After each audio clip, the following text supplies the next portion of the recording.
Hi, this is Lee. I'm reading Treasure Island by Robert Louis Stevenson, and this is part 2. This is a public domain work. It was longer than the squire imagined ere we were ready for the sea, and none of our first plans, not even Dr. Livesey's of keeping me beside him, could be carried out as we intended. The doctor had to go to London for a physician to take charge of his practice. The squire was hard at work at Bristol, and I lived on at the Hall under the charge of old Redruth, the gamekeeper, almost a prisoner, but full of sea dreams, and the most charming anticipations of strange islands and adventures. I brooded by the hour together over the map.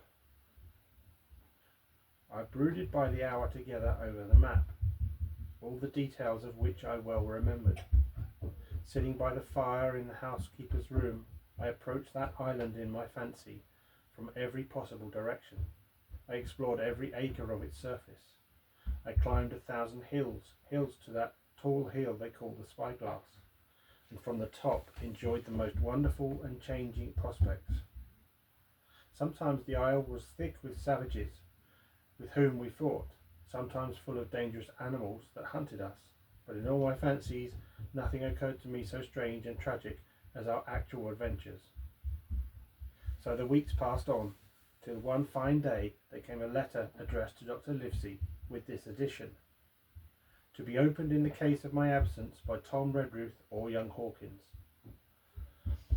Obeying this order, we found, or rather I found, for the gamekeeper was a poor hand at reading anything but print, the following news.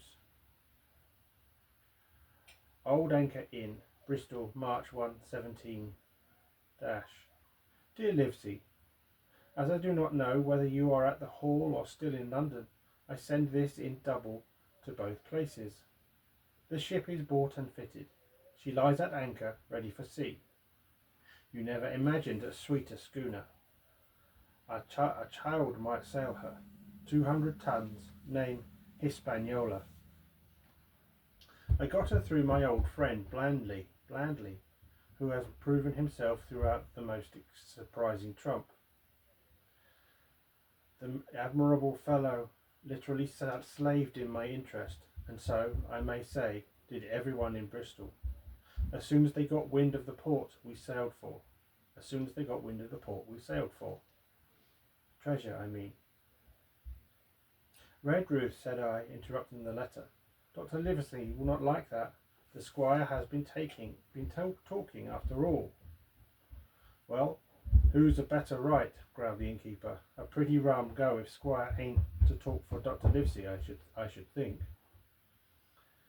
At that I gave up all attempts at commentary and read straight on. Blandly himself found the Hispaniola, and by the most admirable management got her for the merest trifle. There is a class of men in Bristol monstrously prejudiced against Blandly. They go the length of declaring that this honest creature would do anything for money, that the Hispaniola belonged to him, and that he sold it me absurdly high. The most transparent calumnies. None of them dare, however, to deny the merits of the ship. So far there was not a hitch. The work people to be sure, riggers and what not, were most annoyingly slow, but time cured that. It was the crew that troubled me. I wished a round score of men, in case of natives, buccaneers, or the odious French, and I had the worry of the deuce itself to find so much as half a dozen, till the most remarkable stroke of fortune brought me the very man that I required. I was standing on the dock when, by the merest accident, I fell in talk with him. I found he was an old sailor, kept a public house, knew all the seafaring men in Bristol, had lost his health ashore, and wanted a good berth as cook to get to sea again. He had hobbled down there that morning, he said, to get a smell of the salt. I was monstrously touched. So would you have been, and out of pure pity I engaged him on the spot to be ship's cook. Long John Silver he is called, and had lost a leg, but that I regarded as a recommendation, since he lost it in his country's service, under the immortal hawk. He has no pension, Livesey. Imagine the abominable age we live in. Well, sir, I thought I had only found a cook, but it was a crew I had discovered. Between Silver and myself, we got together in a few days a company of the toughest old sorts imaginable. Not pretty to look at, but fellows, by their faces, of the most indomitable spirit. I declare we could fight a frigate. Long John even got rid of 2 out of the 6 or 7 I had already engaged. He showed me in a moment that they were just the sort of freshwater swabs we had to fear in an adventure of importance. I am in the most magnificent health and spirits, eating like a bull, sleeping like a tree, yet I shall not enjoy a moment till I hear my old tarpaulins tramping round the capstone. Seaward ho, hang the treasure. It's the glory of the sea that has turned my head. So now, Livesey, come post. Do not lose an hour, if you respect me. Let young Hawkins go at once to see his mother. Let Redruth for a guard, and then both come full speed to Bristol. John Trelawney. Postscript. I did not tell you that Blandley, who, by the way, is to send a consort after us if we don't turn up by the end of August, had found an admirable fellow for sailing master, a stiff man, which I regret, but in all respects a treasure. Long John Silver unearthed a very competent man for mate, a man named Arrow. I have a boatswain who pipes Livesey, so things shall go man o' war fashion on board the good ship Hispaniola.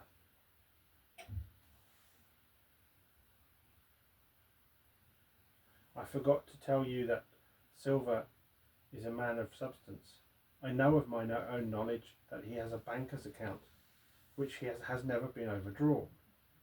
He leaves his wife to manage the inn, and as she is a woman of colour, a pair of old bachelors like you and I may be excused for guessing that it is the wife, quite as much as the health, that sends him back to roving. JTPPS. Hawkins may stay one night with his mother. JT. You can fancy the excitement into which that letter put me. I was half beside myself with glee, and if ever I despised a man, it was old Tom Redruth, who could do nothing but grumble and lament. Any of the under gamekeepers would gladly have changed places with him, but such was not the squire's pleasure, and the squire's pleasure much like law among them all. Nobody but old Redruth would have dared so much as even to grumble. The next morning he and I set out on foot for the Admiral Benbow, and there I found my mother in good health and spirits. The captain, who had so long been a cause of so much discomfort, was gone where the wicked ceased from troubling. The squire had had everything repaired, and the public rooms and the sign repainted, and had added some furniture. Above all, a beautiful armchair for mother in the bar. He had found her a boy as an apprentice also, so that she should not want help while I was gone. It was on seeing that boy that I understood for the first time my situation. I had thought up to that moment of the adventures before me, not at all of the home that I was leaving, and now at sight of this clumsy stranger, who was to stay here in my place beside my mother, I had my first attack of tears. I am afraid I led that boy a dog's life, for as he was new to the work, I had 100 opportunities of setting him right and putting him down, and I was not slow to profit by them. The night passed, and the next day, after dinner, Redruth and I were afoot again and on the road. I said goodbye to mother, and the cove where I had lived since I was born, and the dear old Admiral Benbow, since he was repainted, no longer quite so dear. One of my last thoughts was of the captain, who had so often strode along the beach with his cocked hat, his sabre-cut cheek, and his old brass telescope. Next moment, we had turned the corner and my home was out of sight. The mail picked us up about dusk at the Royal George on the Heath. I was wedged in between Redruth and a stout old gentleman, and in spite of the swift motion and the cold night air, I must have dozed a great deal from the very first, and then slept like a log up hill and down dale through stage after stage. For when I was awakened at last, it was by a punch in the ribs, and I opened my eyes to find that we were all standing still before a large building in a city street, and that the day had already broken a long time. "Where are we?" I asked. "Bristol," said Tom. "Get down." Mr. Trelawney had taken up his residence at an inn far down the docks to superintend the work upon the schooner. Thither we had now to walk, and our way, to my great delight, lay along the quays and beside the great multitude of ships of all sizes and rigs and nations. In one, sailors were singing at their work. In another, there were men aloft, high over my head, hanging to threads that seemed no thicker than a spider's. Though I had lived by the shore all my life, I seemed never to have been near the sea till then. The smell of tar and salt was something new. I saw the most wonderful figureheads that had all been far over the ocean. I saw, besides, many old sailors with rings in their ears and whiskers curled in ringlets and tarry pigtails, and their swaggering, clumsy sea walk. And if I had seen as many kings or archbishops, I could not have been more delighted. And I was going to sea myself, to sea in a schooner, with a piping boatswain and a pigtailed singing seaman, to sea, bound for an unknown island, and to seek for buried treasure. While I was still in this delightful dream, we came suddenly in front of a large inn and met Squire Trelawney, all dressed out like a sea officer, in stout blue cloth, coming out of the door with a smile on his face and a capital imitation of a sailor's walk. "Here you are," he cried, "and the doctor came last night from London. Bravo! The ship's company complete." "Oh, sir," cried I, "when do we sail?" "Sail," says he, "we sail tomorrow." When I had done breakfasting, the squire gave me a note addressed to John Silver, at the sign of the Spyglass, and told me I should easily find the place by following the line of the docks and keeping a bright lookout for a little tavern with a large brass telescope for sign. I set off, overjoyed at this opportunity to see some more of the ships and seamen, and picked my way among a great crowd of people and carts and bales, for the dock was now at its busiest, until I found the tavern in question. It was a bright enough little piece of entertainment.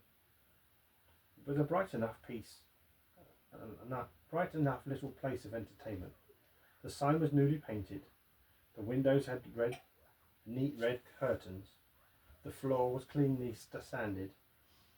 There was a street on each side and an open door on both, which made the large, low room pretty clear to see in spite of clouds of tobacco smoke. The customers were mostly seafaring men, and they talked so loudly that I hung at the door, almost afraid to enter. As I was waiting, a man came out of a side room, and at a glance I was sure he must be Long John. His left leg was cut off close by the hip, and under the left shoulder he carried a crutch, which he managed with wonderful dexterity, hopping about upon it like a bird. He was very tall and strong, with a face as big as a ham, plain and pale, but intelligent and smiling.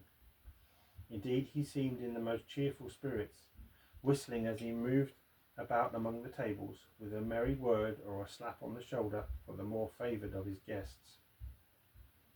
Now, to tell you the truth, from the very first mention of Long John Silver in Squire Trelawney's letter, I had taken a fear in my mind that he might prove to be the very one-legged sailor whom I had watched for so long at the old benbow.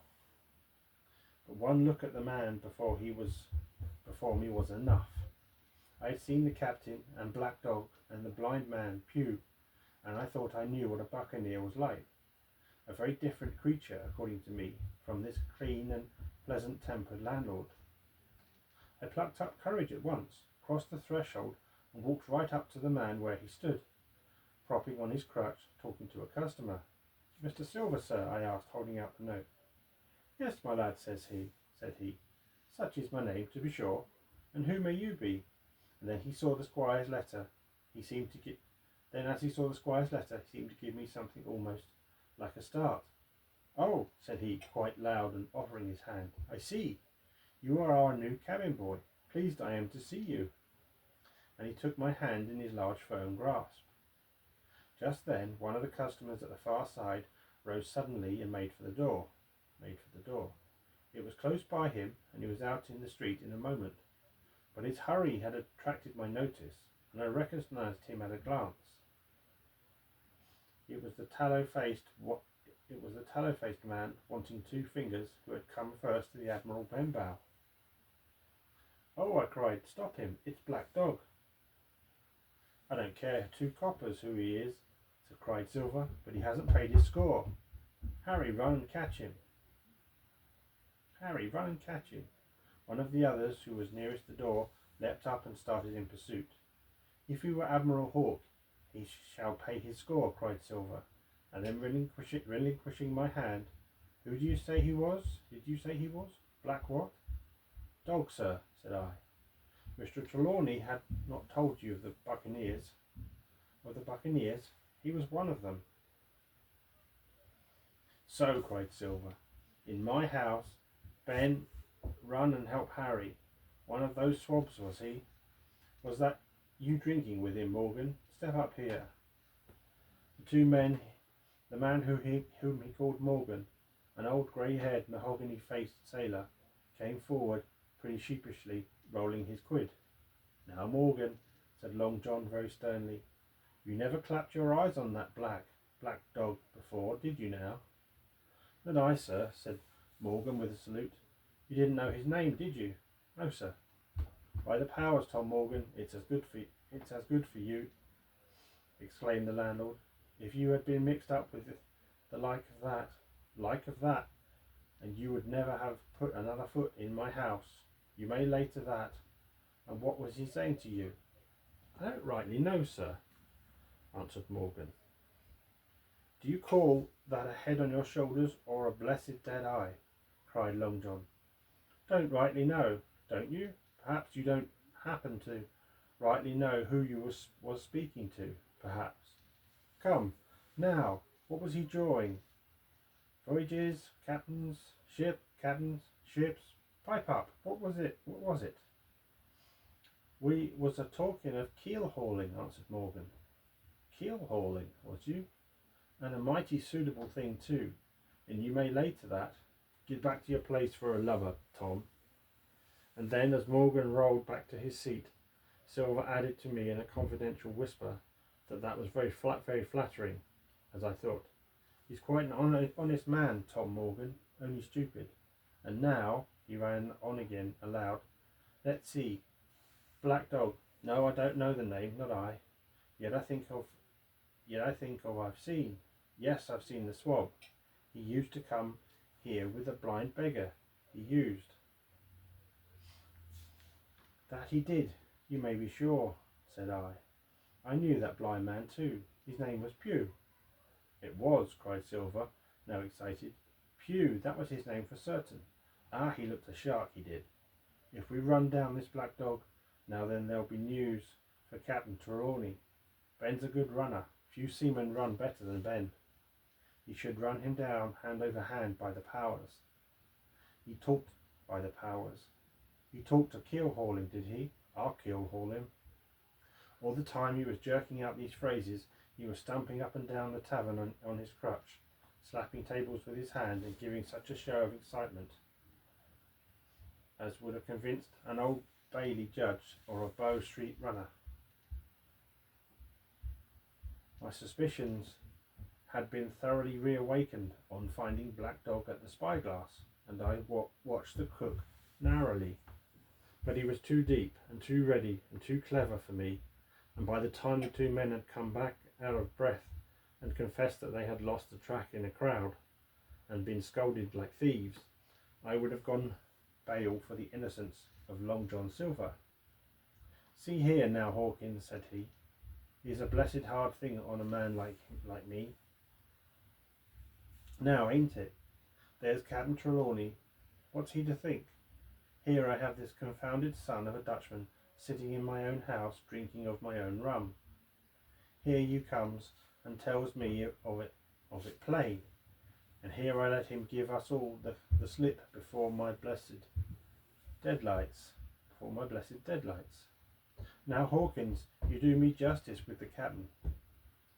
You're a lad, you are, but you're smart as paint.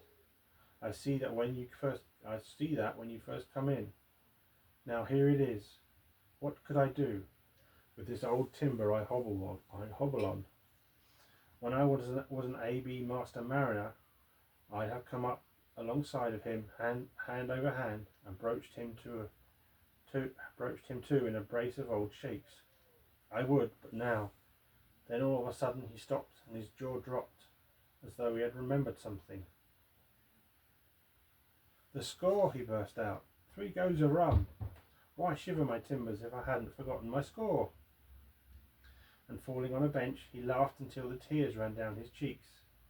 I could not help joining, and we laughed together, peal after peal, until the tavern rang again. "Why, what a precious old sea calf I am," he said at last, wiping his cheeks. "You and me should get on well, Hawkins, for I'll take my Davy.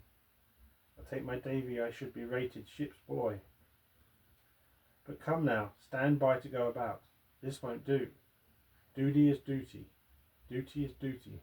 Messmates, I'll put on my old cockerel hat and step along of you to Captain Trelawney and report this here affair. For mind you, it's mysterious, young Hawkins, and neither you nor me's come out of it with what I should make so bold as to call credit.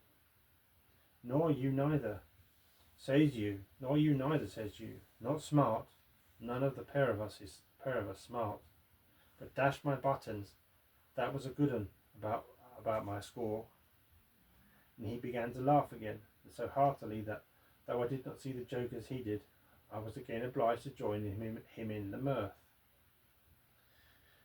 On our little walk along the quays, he made himself the most interesting companion, telling me about the different ships that we passed by, their rig, tonnage and nationality, explaining the work that was going forward, how one was discharging, another taking in cargo, and a third making ready for sea,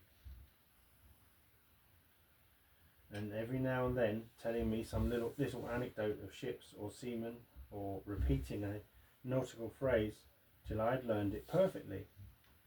I began to see that here was one of the best of possible shipmates. When we got to the inn, the squire and Dr. Livesey were seated together, finishing a quart of ale with a toast in it, before they should go aboard the schooner on a visit of inspection. Long John told the story from first to last with a great deal of spirit and the most perfect truth. "That was how it were now, weren't it, Hawkins?" he would say, now and again, and I could always bear him entirely out.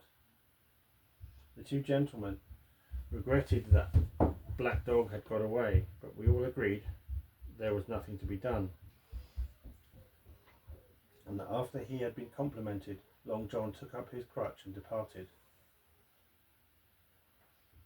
"All hands aboard by 4 this afternoon," shouted the squire after him. "Aye, aye, sir," cried the cook in the passage. "Well, squire," said Dr. Livesey, "I don't put much faith in your discoveries as a general thing, but I will say this: John Silver suits me." "The man's a perfect trump," declared the squire. "And now," added the doctor, "Jim may come on board with us, may he not?" "To be sure he may," said the squire, Take your hat, Hawkins, and we'll see the ship. The Hispaniola lay some way out, and we went under the figureheads and round the sterns of many other ships, and their cables sometimes grated underneath our keel and sometimes swung above us. At last, however, we got alongside and were met and saluted as we stepped aboard by the mate, Mr. Arrow, a brown old sailor with earrings in his ears and a squint. He and the squire were very thick and friendly, but I soon observed that things were not the same between Mr. Trelawney and the captain. This last was a sharp-looking man who seemed angry with everything on board and was soon to tell us why, for we had hardly got down into the cabin when a sailor followed us. "Captain Smollett, sir, I ask him to speak with you," said he. "I am always at the captain's orders." "Show him in, sir," said the squire. The captain, who was close behind him, his messenger, entered at once and shut the door behind him. "Well, Captain Smollett, what have you to say?" "All well, I hope. All shipshape and seaworthy." "Well, sir," said the captain, "better speak plain. I believe at the risk of offence. I don't like this cruise. I don't like the men, and I don't like my officer. That's short and sweet." "Perhaps, sir, you don't like the ship?" inquired the squire, very angry, as I could see. "I can't speak as to that, sir, not without having seen her tried. She seems a clever craft. More I can't say." "Possibly, sir, you may not like your employer either," says the squire. But here Dr. Livesey cut in. "Stay a bit," he says, "stay a bit. No use of such questions as that, but to produce ill feeling. The captain has said too much, or he has said too little, and I am bound to say that I require an explanation of his words. You don't, you say, like this cruise. Now why?" "I was engaged, sir, on what we call sealed orders to sail this ship for that gentleman when he should come bid me," said the captain. "So far so good. But now I find that every man before the mast knows more than I do. I don't call that fair now, do you?" "No, Dr. Livesey," said Dr. Livesey, "I don't." Next, said the captain, "I learn we are going after treasure. Hear it from my own hands, mind you. Now treasure is ticklish work. I don't like treasure voyages on any account, and I don't like them above all when they are secret, and when, begging your pardon, Mr. Trelawney, the secret has been told to the parrot." "Silver's parrot?" asked the squire. "It's a way of speaking," said the captain. "Blabbed, I mean. It's my belief of neither you gentlemen know what you are about. But I'll tell you my way of it. Life or death, and a close run." "That is all clear, and I dare say true enough," replied Dr. Livesey. "We take the risk, but we are not so ignorant as you believe us. Next, you say you don't like the crew. Are they not good seamen?"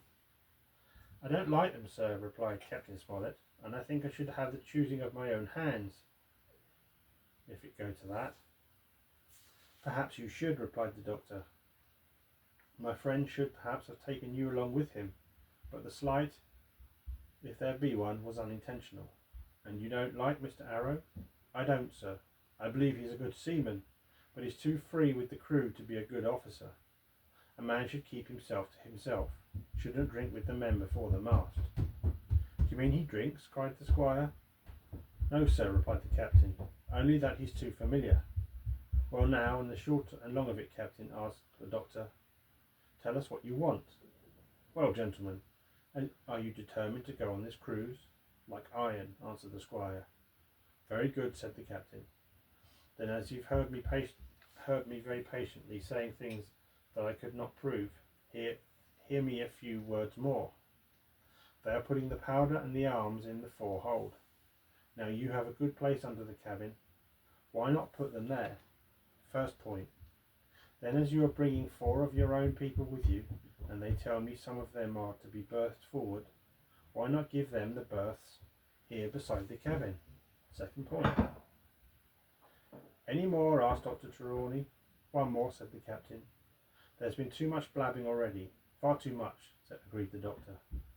I'll tell you what I've heard myself, continued Captain Smollett, that you may have a map of an island, and there's crosses on the map to show where treasure is, and that the treasure lies, and he named the latitude and longitude exactly. I never told that, cried the squire, to a soul. The hands know it, sir, replied the captain. Livesey, that must have been you or Hawkins, replied the squire. It doesn't matter who it was, replied the doctor, and I could see that neither he nor the captain paid much regard to Mr. Trelawney's protestations. Neither did I, to be sure. He was so loose a talker. Yet in this case I believe he was really right, that nobody had told the situation of the captain. Well, gentlemen, continued the captain, I don't know who has this map, but I make it a point. It shall be kept secret even from me and Mr. Arrow. Otherwise I would ask you to let me resign. I see, said the doctor. You wish us to keep this dark matter and to make a garrison of the stern of part of the ship, manned with my friend's own people and provided with all the arms and powder on board. In other words, you fear mutiny. Sir, said Captain Smollett, with no intention to take offence, I deny your right to put words into my mouth.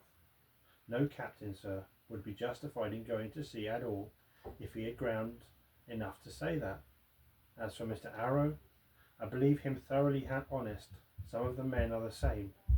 All may be for what I know. But I am responsible for the ship's safety and the life of every man jack aboard of her. I see things going, as I think, not quite right, and I ask you to take certain precautions or let me resign my berth, and that's all.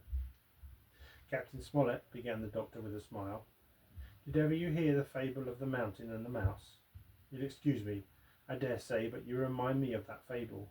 When you came in here, I'll stake my wig, you meant more than this. Doctor, said the captain, you are smart. When I came in here, I meant to get discharged. I had no thought that Mr. Trelawney would hear a word. No more I would, cried the squire. Had Livesey not been here, I should have seen you to the deuce. As it is, I have heard you. I will do as you desire, but I think the worse of you. That's as you please, sir, said the captain. You'll find I do my duty. With that he took his leave. Trelawney, said the doctor, contrary to all my notions, I believe that you have managed to get 2 honest men on board with you, that man and John Silver. Silver, if you like, cried the squire, but as for that intolerable humbug, I declare I think his conduct unmanly, unsailorly, and downright un-English. Well, says the doctor, we shall see. When we came on deck, the men had begun already to take out the arms and powder, yo-ho-hoing at their work, while the captain and Mr. Arrow stood by superintending the new arrangement. Was quite to my liking. The whole schooner had been overhauled. 6 berths had been made astern out of what had been the after part of the main hold, and that this set of cabins was only joined to the galley and forecastle by a sparred passage on the port side. It had been originally meant that the captain, Mr. Arrow, Hunter, Joyce, the doctor, and the squire were to occupy these 6 berths. Now Redruth and I were to get 2 of them, and Mr. Arrow and the captain were to sleep on deck in the cabin, in the companion, which had been enlarged on each side till you might almost have called it a round house. Very low it was still, of course, but there was room to swing 2 hammocks, and even the mate seemed pleased with the arrangement. Even he, perhaps, had been doubtful as to the crew, but that is only guess, for, as you shall hear, we had not long the benefit of his opinion. We were all hard at work, changing the powder and the berths, when the last man or 2, and Long John along with them, came off in a shore boat. The cook came up the side like a monkey for cleverness, and as soon as he saw what was doing, "So ho, mates," says he, "what's this?" "We're a changing of the powder, Jack," answers one. "Why, by the powers," cried Long John. If we do, we'll miss the morning tide. My orders, said the captain shortly. You may go below, my man. Hans will want supper. Aye, aye, sir, answered the cook and touched his forelock. He disappeared at once in the direction of the galley. That's a good man, Captain, said the doctor. Very likely, sir, replied Captain Smollett. Easy with that, men, easy, he ran on, to the fellows who were shifting the powder, and then suddenly observing me examining the swivel we carried amidship, a long brass 9. Here, you, ship's boy, he cried out. Out of that. Off with you to the cook and get some work. And then as I was hurrying off, I heard him say quite loudly to the doctor, I'll have no favourites on my ship. I assure you I was quite Squire's way of thinking, and hated the captain deeply. All that night we were in a great bustle getting things stowed in their place, and boatfuls of the Squire's friends, Mr. Blandly and the like, coming off to wish him a good voyage and a safe return. We never had a night at the Admiral Benbow when I had half the work, and I was dog tired then when I saw, when a little before dawn, the boatswain sounded his pipe and the crew began to man the capstan bars. I might have been twice as weary, yet I would not have left the deck. All was so new and interesting to me. The brief commands, the shrill note of the whistle, the men bustling to their places in the shimmer of the ship's lanterns. Now, barbecue, tip us a stave, cried one voice. The old one, cried another. Aye, aye, mates, said Long John, who was standing by with his crutch under his arm, and at once broke out in the air, and words I knew so well. 15 men on the dead man's chest, and the whole crew bore chorus, yo ho ho, and a bottle of rum. And at the third ho, drove the bars before them with a will.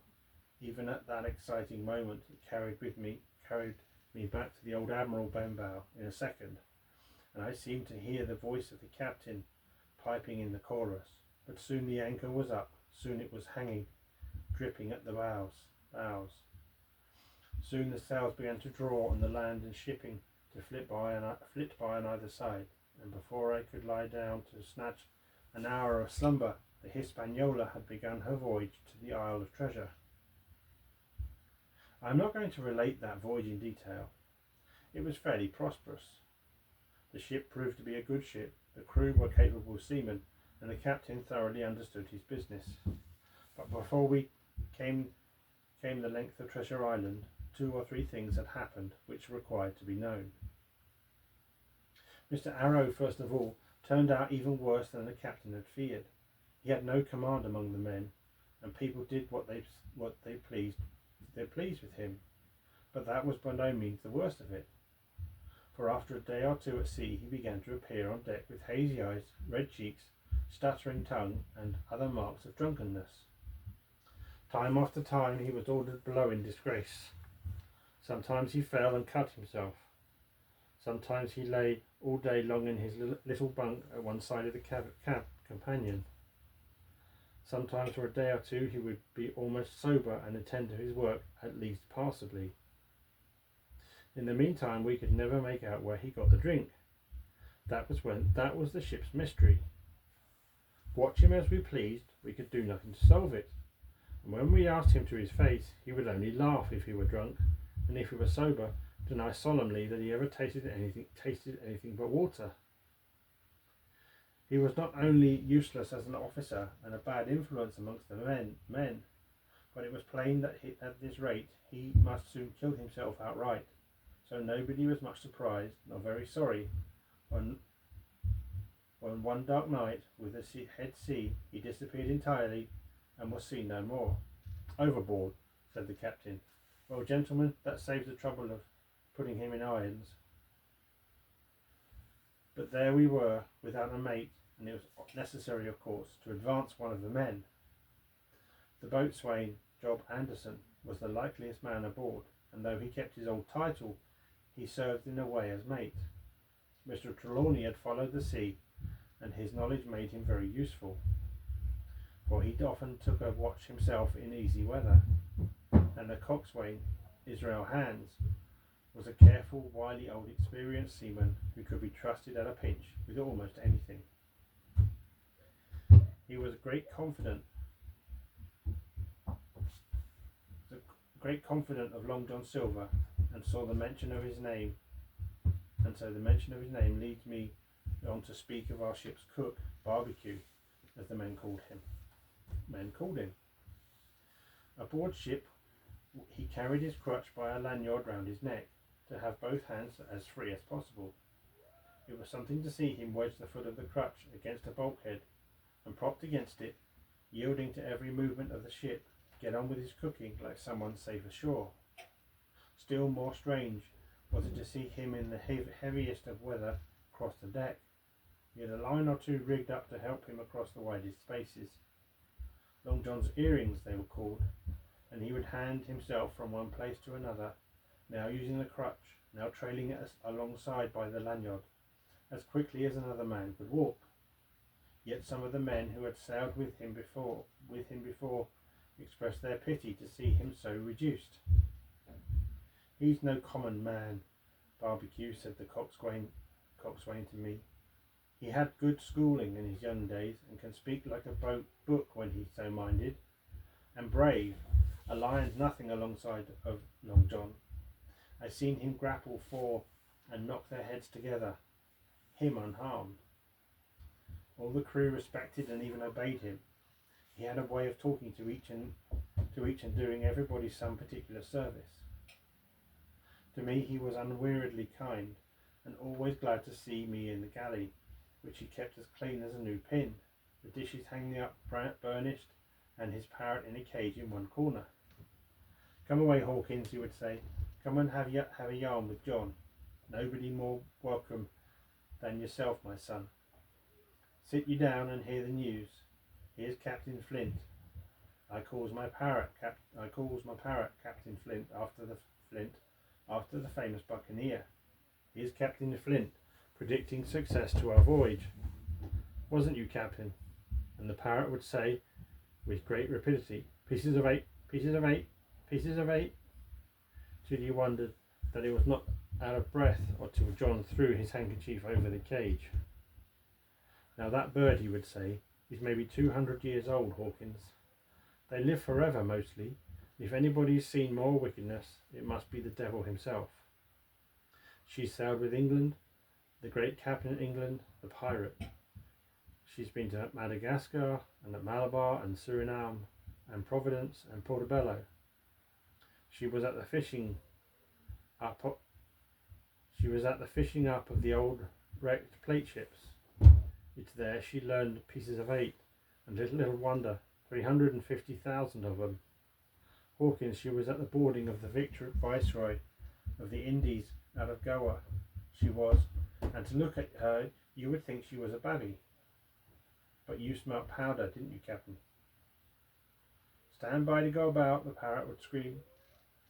'Aye, she's a handsome craft, she is,' the cook would say, and give her sugar from his pocket, and then the bird would peck at the bars, and swear straight on, passing belief for wickedness. 'There,' John would add, 'you can't touch pitch and not be mucked, lad. Here's this poor old innocent bird of mine, swearing blue fire, and none the wiser you may lay to that. She would swear the same, in a manner of speaking, before Chaplain.' And John would touch his forelock with a solemn way he had that made me think he was the best of men. In the meantime, the Squire and Captain Smollett were still on pretty distant terms with one another. The Squire made no bones about the matter. He despised the Captain. The Captain on his part never spoke, but when he was spoken to, and then sharp and short and dry, and not a word wasted. He owned, when driven into a corner, that he seemed to have been wrong about the crew, that some of the men were as brisk as he wanted to see, and all had behaved fairly well. As for the ship, he had taken a downright fancy to her. She'll lie a point nearer the wind than a man has a right to expect of his own married wife, sir. But he would add, all I say is, we're not home again, and I don't like the cruise. The squire at this would turn away and march up and down the deck, chin in the air. A trifle more of that man, he would say, and I shall explode. We had some heavy weather, which only proved the qualities of the Hispaniola.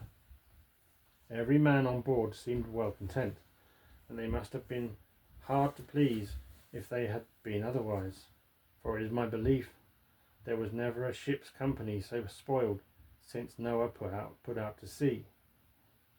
Double grog was going on the least excuse.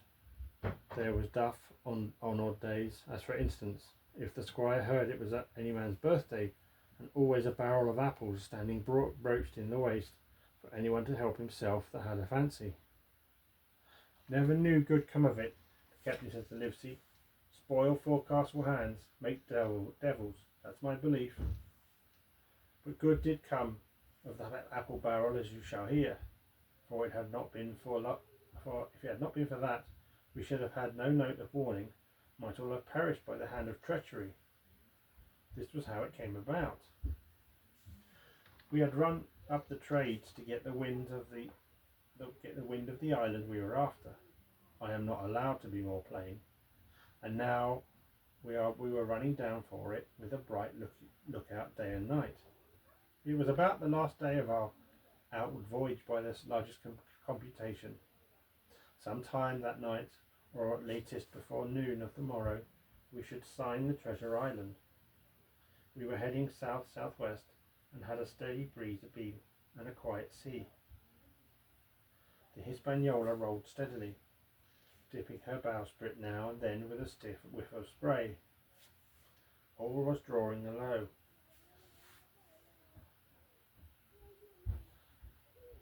And aloft. Everyone was in the bravest spirits because we were all now so near an end of the first part of our adventure. Now, just after sundown, when all my work was over and I was on my way to my berth, it occurred to me that I should like an apple. I ran on deck. The watch was all forward, looking out for the island. The man at the helm was watching the luff of the sail and whistling away gently to himself, and that was the only sound excepting the swish of the sea against the bows and around the sides of the ship.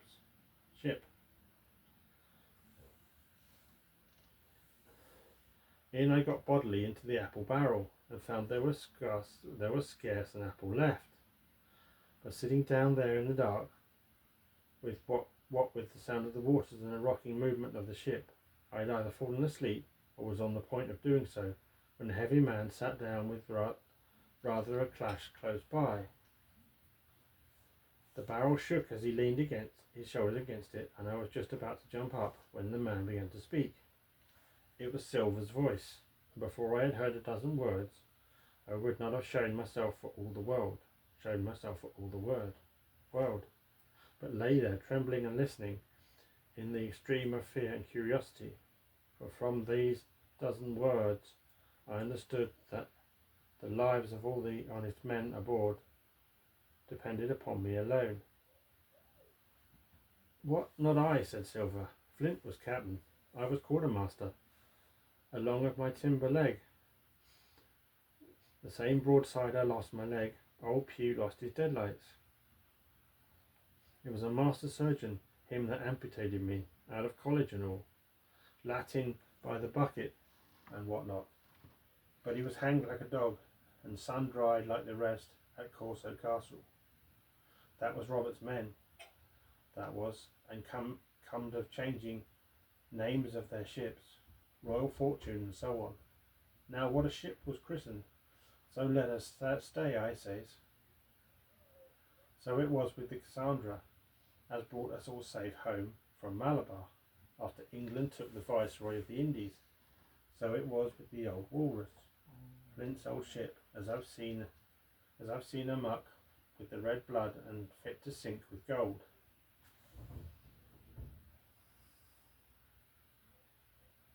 Ah, cried another, that of the youngest hand on board, and evidently full of admiration. He was the flower of the flock, was Flint.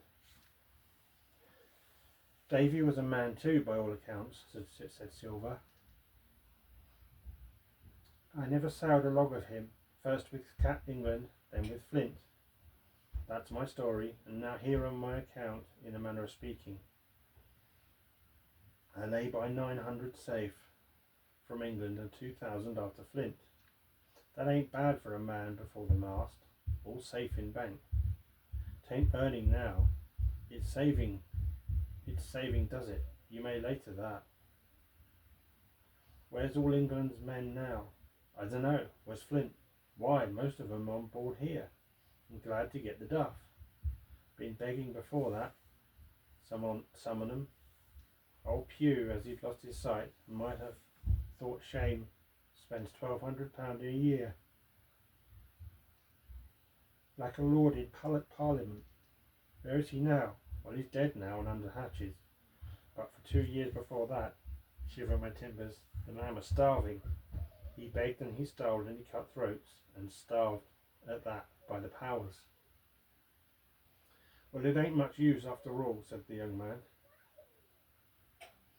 'Tain't much use for fools, you may lay to it. That nor nothing, cried Silver. But now you look here. You're young, you are. You're as smart as paint. I see that when I set my eyes on you, and I'll talk to you like a man. You may imagine how I felt when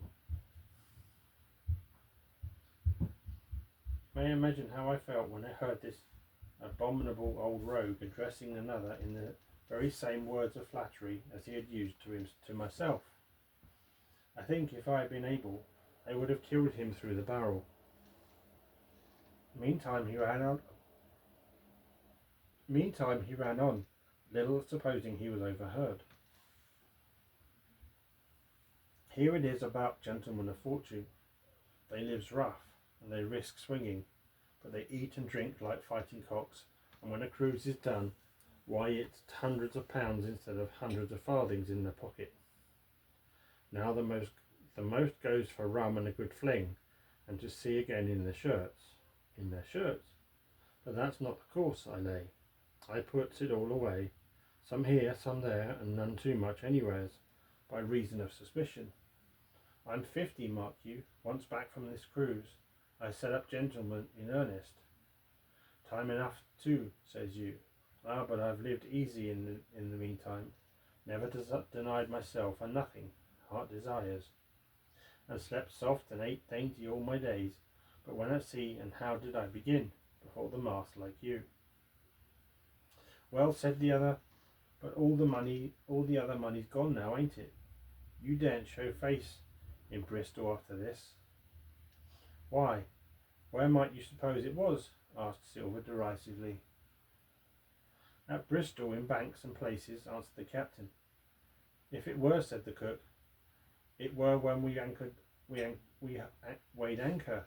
But my old missus has it all by now, and the spyglass is sold, lease and goodwill and rigging, and the old girl's off to meet me. I would tell you where, for I trust you, but it'd make jealousy among the mates. And can I trust your missus? Asked the other. Gentlemen of fortune, returned the cook, usually trust little among themselves, and right they are. You may lay to it, but I have a way with me, I have. When a mate brings a slip on his cable, one as knows me, I mean, it won't be in the same world with old John. There was some that feared of Pugh, and some that was feared of Flint. But Flint his own self was feared of me. Feared he was, and proud. They were the roughest crew afloat, was Flint's. The devil himself would have been feared to go to sea with them. But well now, I tell you, I'm not a boasting man, and you've seen yourself how easy I keep company. But when I was quartermaster, lambs wasn't the word for Flint's old buccaneers. You may be sure of yourself in old John's ship. Well, I tell you now, replied the lad, I didn't half a quarter like the job till I had this talk with you, John. But there's my hand on it now. And a brave lad you were, and smart too, answered Silver, shaking hands so heartily that all the barrel shook. And a finer figurehead for a gentleman of fortune I never clapped my eyes on.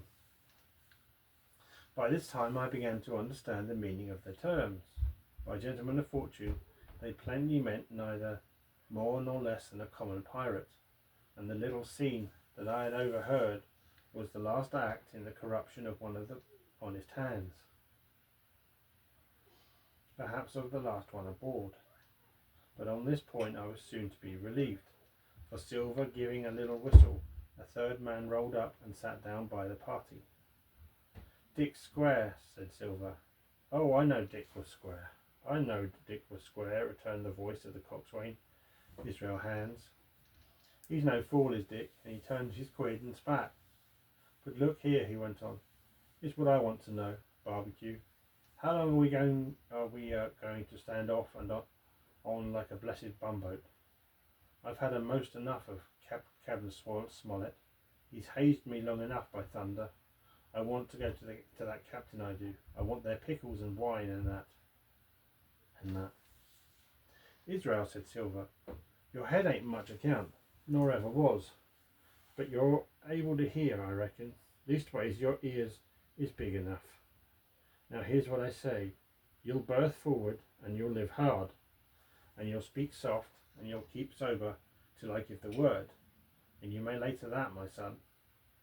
Well, I don't say no, do I? Growled the coxswain. What I say is when. That's what I say. When, by the powers, cried Silver. Well now, if you want to know, I'll tell you when. The last moment I can manage, and that's when. He's a first-rate seaman, Captain Smollett. Sails the blessed ship for us. Here's this squire and doctor with a map and such. I don't know where it is, do I? No more do you, says you. Well then, I mean this squire and doctor shall find the stuff and help us to get it aboard, by the powers. Then we'll see. If I was sure of you all, sons of double Dutchmen, I'd have Captain Smollett navigate us halfway back before I struck. Why, we're all seamen aboard here, I should think, said the lad Dick. We're all forecastle hands, you mean, snapped Silver. We can steer a course, but who's to set one? That's what all you gentlemen split on, first and last. If I had my way, I'd have Captain Smollett work us back into the trades at least. Then we'd have no blessed miscalculations and a spoonful of water a day. But I know the sort you are. I'll finish with them at the island as soon as the blunt's on board, and a pity it is. But you're never happy till you're drunk. Split my sides, I've a sick heart to sail with the likes of you. Easy all, Long John, cried Israel. Who's a crossing of you? Why, how many tall ships, think ye, now have I seen laid aboard, and how many brisk lads drying in the sun at execution deck? Cried Silver. And for all of this same hurry and hurry and hurry. You hear me? I see a thing or two at sea, I have. If you would only lay your course and a pint to windward, you would ride in carriages, you would. But not you. I know you. You'll have your mouthful of rum tomorrow and go hang. Everybody knowed you as a kind of a chaplain, John. But there's others that could hand and steer as well as you, said Israel. They liked a bit of fun, they did. They wasn't so high and dry nohow, but took their fling, like jolly companions every one. So, says Silver. Well, and where are they now? Pugh was that sort, and he died a beggar man. Flint was, and he died of rum at Savannah. Ah, they was a sweet crew, they was. Only where are they? But, asked Dick, where do we lay 'em athwart?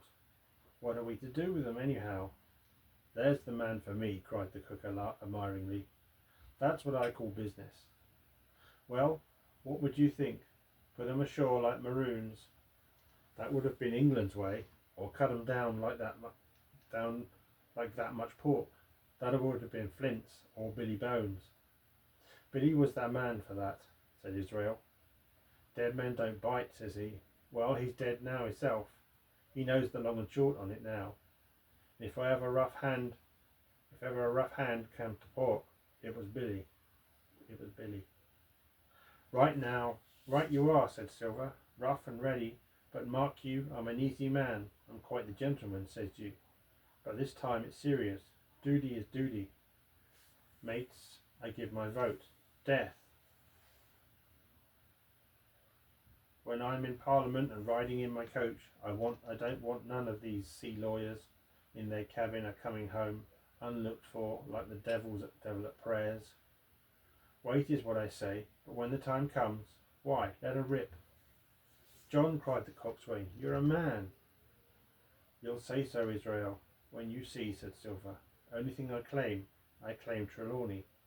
I'll wring his calf's head off his body with those hands, Dick. I'll wring his calf's head off his body with these hands, Dick, he added, breaking off. You just jump up like a sweet lad and get me an apple to wet my pipe like.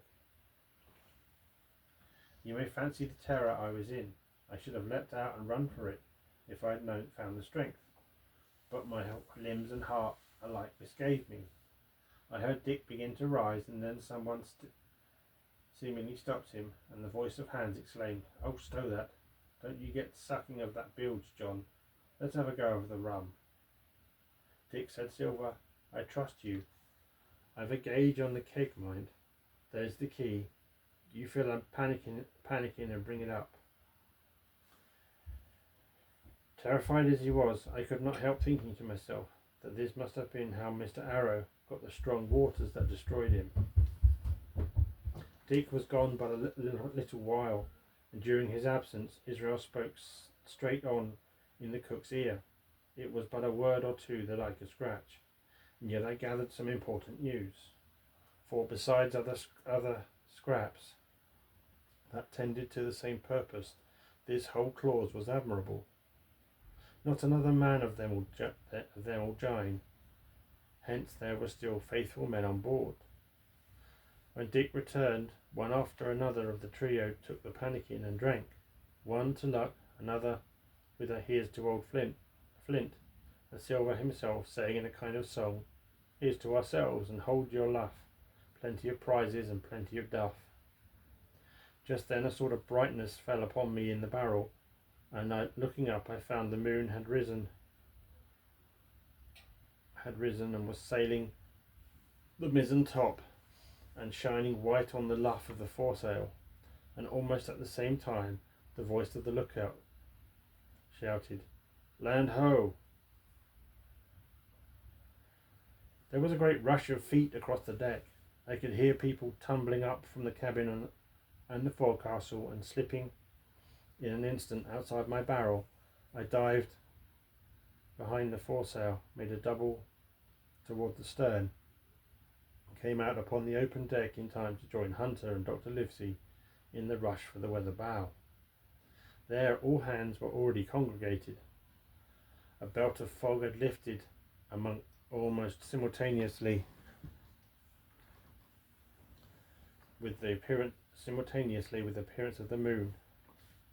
Away to the south-west of us we saw two hills but a couple of miles apart, and rising behind one of them a third and higher hill, whose peak was still buried in the fog. All three seemed sharp and conical in figure. So much I saw almost in a dream, for I had not yet recovered from my horrid fear of a minute or two, and then I heard the voice of Captain Smollett issuing orders. The Hispaniola was laid a couple of points nearer the wind, and now sailed a course that would just clear the island of the east.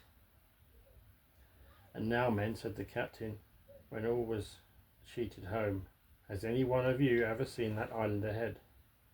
"I have, sir," said Silver. "I've watered there with the trader I was cooking. The anchorage is on the south, behind an islet, I fancy. asked the captain. Yes, sir. Skeleton Island, they calls it. It were a main place for pirates once, and the hand we had on board knowed all their names for it. That hill to the nor'ard they calls the foremast hill. There are 3 hills in a row running southward, fore, main and mizzen, sir. But the main, that's the big one, with a cloud on it. They usually calls the spyglass, by reason of a lookout they kept when they was in the anchorage cleaning, for it's there they cleaned their ships, sir, asking your pardon. I have a chart here, says Captain Smollett. See if that's the place. Long John's eyes burned in his head as he took the chart, but by the fresh look of the papers I knew he was doomed to disappointment. This was not the map we found in Billy Bones' chest, but an accurate copy, complete in all things, names and heights and soundings, with the single exception of the red crosses and the written notes. Sharp as must have been his annoyance, Silver had the strength of mind to hide it. Yes, sir, said he, this is the spot, to be sure, and very prettily drawed out. Who might have done that, I wonder? The pirates were too ignorant, I reckon. Aye, here it is. Captain Kidd's anchorage. Just the name my shipmate called it. There's a strong current runs along the south, and then away nor'ard up the west coast.